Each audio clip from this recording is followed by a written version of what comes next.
Tuan Archie, aku minta maaf telah mengganggu ketenangan menara ini. Balthazar berkata dengan sopan, membungkuk. Aku, Sally dan Ali juga tiba di atas menara kelabu. Menara ini terbuat dari batu-batu, disusun dengan rapi mengecil ke atas, membentuk bangunan menjulang setinggi 50 meter.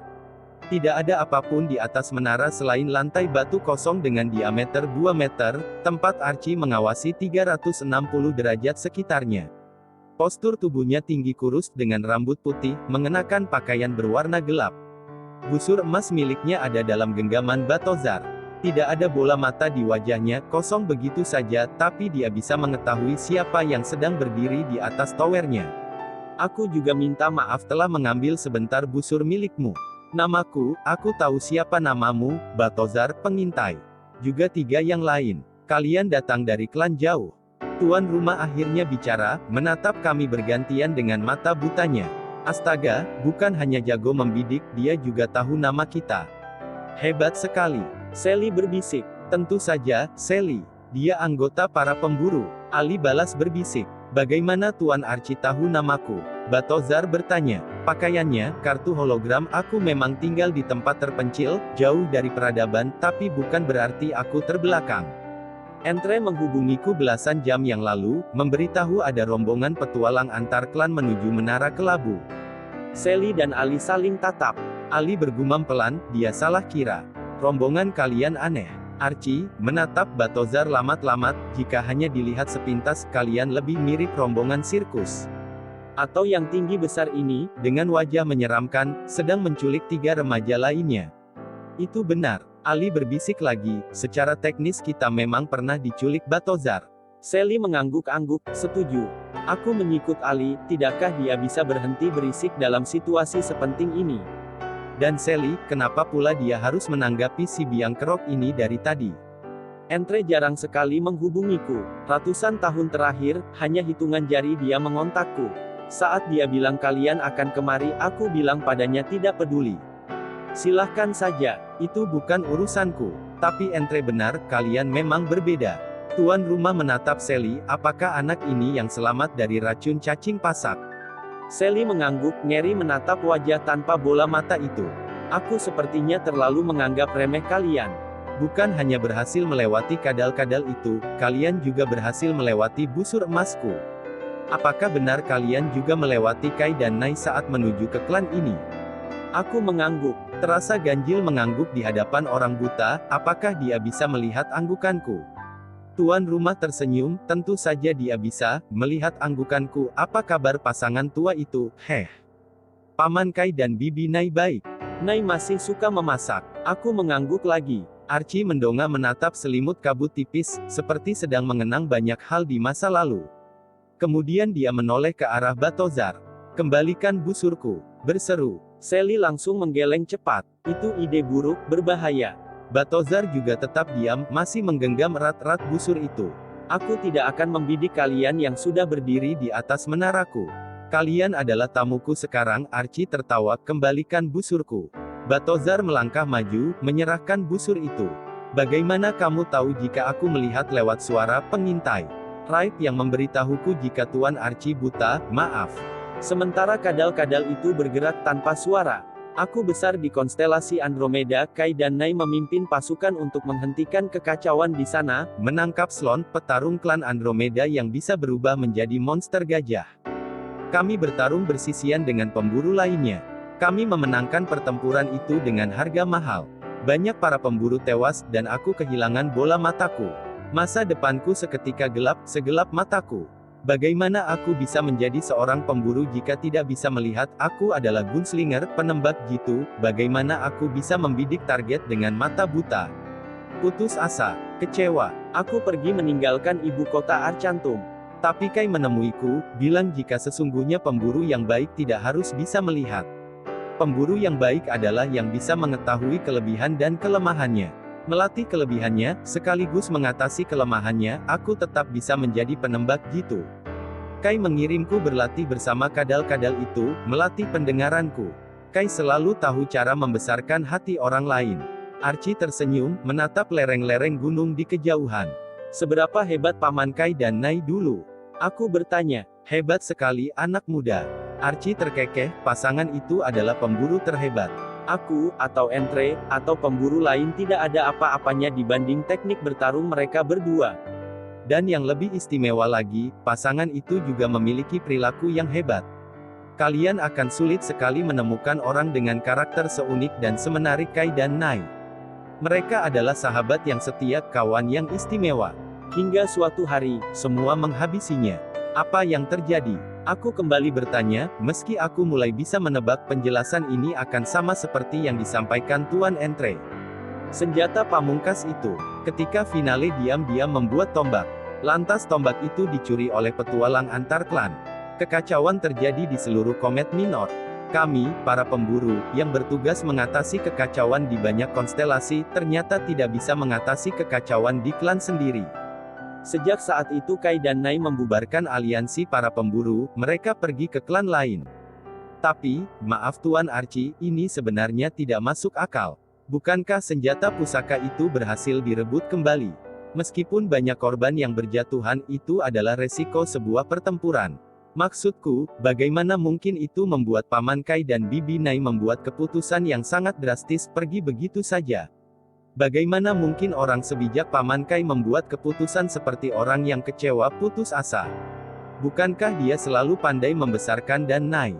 Anak itu dibesarkan sendiri oleh mereka berdua, amat disayang, dianggap anak sendiri. Aku menelan ludah. Itu fakta baru yang menyesakkan. Kai dan Nai saat itu tidak memiliki anak, meski mereka telah menikah berpuluh tahun. Mereka akhirnya memutuskan mengangkat anak laki-laki. Kabar baiknya, mungkin itu berkah dari kebaikan mereka mengangkat anak sebelumnya. 10 tahun kemudian, Nai melahirkan anak perempuan. Lengkap sudah keluarga mereka. 2 anak yang cerdas, tangguh, bahagia. 15 tahun kemudian, senjata itu dicuri oleh si sulung yang kembali dari berpetualang ke banyak klan, dan lebih fatal lagi, senjata itu tanpa sengaja membunuh anak perempuan Kai dan Nai. Menara kelabu itu lengang. Aku mengusap wajah. Astaga, aku sepertinya bisa memahami kenapa Paman Kai dan Bibi Nai memutuskan pergi, menetap di klan Komet. Entre bilang kepadaku, kalian mencari tombak itu. Kami tidak mencari tombak itu, Tuan Archie. Aku menggeleng, kami mencegah seseorang mendapatkan tombak tersebut. Sama saja, anak muda, itu berarti kalian juga mencari tombak itu. Pusaka tombak itu, membuat banyak petualang antar klan mencarinya. Mereka hendak menguasainya agar menjadi petarung paling hebat. Itu berbeda sekali dengan niat finale saat membuatnya. Kami memerlukan senjata untuk menghadapi orang jahat di dunia paralel. Kami menyadari, suatu saat kami akan semakin tua, gerakan kami semakin lambat, sementara orang-orang itu semakin hebat, mereka menyerap dengan cepat teknik bertarung, pengetahuan, teknologi di sekitarnya. Senjata pusaka bisa jadi solusi dalam situasi genting ketika pendekatan biasa tidak berhasil. Meski Kai menolaknya, Entre, aku, serta beberapa pemburu lain, dan juga Nai setuju senjata itu dibuat, sepanjang senjata itu dipegang oleh seseorang dengan hati yang jernih. Tapi itu menjadi kelemahan terbesar Nai. Dia tidak pernah membaca isi hati anak-anaknya, karena dia sayang dan selalu percaya.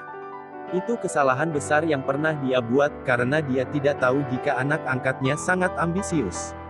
Anak itu ingin membuktikan ke orang tuanya jika dia bisa dibanggakan. Archie kembali menatap kami, seberapa hebat orang yang kalian kejar itu. Dia seorang keturunan murni, menguasai berbagai teknik bertarung, termasuk teknik dari klan lain. Dia pernah dipenjara selama 2000 tahun. Jika dia terus berlatih ribuan tahun tersebut, dia adalah petarung tidak terkalahkan. Ambisinya hanya satu, menjadi petarung terhebat, itu lebih dari cukup menjadi bahan bakar baginya. Balthazar yang menjawab, jawaban sama seperti yang disampaikan kepada Entre. Archie menghela nafas pelan, itu berarti masalah serius. Apalagi jika dia sampai menguasai pusaka itu. Semakin tua di sini, seolah ini tempat wisata. Sementara itu, petarung kuat dari konstelasi kalian mencari pusaka itu. Urusan ini, aku khawatir tidak ada yang bisa mengalahkan orang yang kalian kejar kecuali jika tombak itu kembali dibuat. Apakah tombak itu bisa dibuat kembali? Tentu saja, anak muda. Archie mengangguk, finale membuat senjata yang tidak bisa dihancurkan. Tombak itu hanya dipisahkan menjadi 3 bagian. Masing-masing bagian disembunyikan. Aku memegang satu bagian tersebut. Archie menyingkap pakaiannya, sebuah cahaya terang keluar dari baliknya. Tidak menyilaukan mata, cahaya itu lembut menerpa wajah, seperti cahaya matahari pagi kuning keemasan. Archie menarik keluar potongan senjata dari pinggangnya. Aku menyimpan benda ini sejak dipisahkan. Potongan bawah tombak pusaka. Archie mengangkat benda itu, lantas menyerahkannya kepada Ali yang berdiri paling dekat dengannya. Bawalah. Aku akan mempercayakan benda ini kepada kalian, semoga instingku tidak keliru. Kalian masih muda sekali, remaja, mungkin seusia anak perempuan Kai dan Nai dulu. Tapi kalian adalah petualang antar klan yang tangguh. Dan semoga hati kalian senantiasa baik. Ali menerima potongan tombak itu dengan tangan bergetar. Kemudian memasukkannya dalam ransel yang selalu dia kenakan. Kalian masih membutuhkan 2 potongan lain. Bagian atas tombak ada di tangan Finale. Aku tidak tahu di mana dia sekarang berada. Orang tua itu benar-benar mengasingkan diri. Jika ada yang tahu di mana Finale berada, maka itu adalah karib dekatnya dulu, Kulture. Kalian berangkat menuju ibu kota Arcantum, cari seseorang yang paling sering muncul di siaran publik seluruh klan. Archie tertawa sebentar saat mengatakan ujung kalimat itu. Pemburu yang satu ini brilian sekali, namanya Kulture. Saat pemburu lain mengasingkan diri dengan tinggal di tempat-tempat terpencil, Kulture Justeru sebaliknya. Dia mengubah namanya, tampilannya, mengubah gaya hidupnya, menutup masa lalunya. Membuat orang lupa siapa dia sebenarnya, anggota aliansi para pemburu. Cari seseorang paling terkenal di ibu kota Arcantum, maka kalian telah menemukan Kulture. Orang paling terkenal, dia seorang artis. Sally bertanya. Archie terkekeh, melambaikan tangan, pergilah.